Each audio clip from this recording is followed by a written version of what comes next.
yang sregep dikir niku bisa ngganti donga. Nek saged donga semanten kathahipun jenengan apa menawi saged.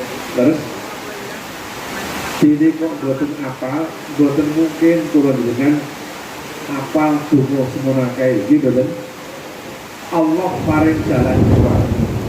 Yen kepersane ora do apal donga, Allah ngendika man sabalahu dzikri an mas'alati aqtaituhu qabla ayyas alani. Allah ngendika sing sapa wonge ketungkul zikir yang ingsun nganti ora kober nyuwun apa-apa, tak kei apa-apa sadurunge nyuwun apa-apa, kurang apa iki. Mungkin boten kula wangsuli nggih.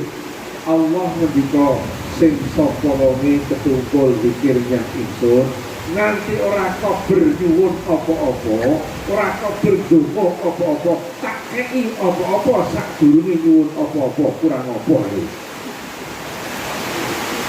Mungkin beri sayange kula jenengan sok tuwale ketungkul nyuwun ora ketungkul dikebut, ora ketungkul nyebut asma Allah, ora ketungkul zikir. Sok ketungkul nyuwun ora ketungkul zikir. Ketungkul gawe proposal di begitu. Nanti raine persis proposal di begitu.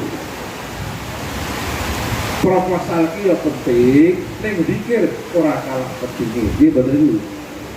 Mula bahasa Asy'ari senajan wis alit alamah tetap talqin tarekoh dengan Kiai Mahfud bin Abdullah bin Abdul Manan Diponegoro Termas Pacitan Jawa Timur.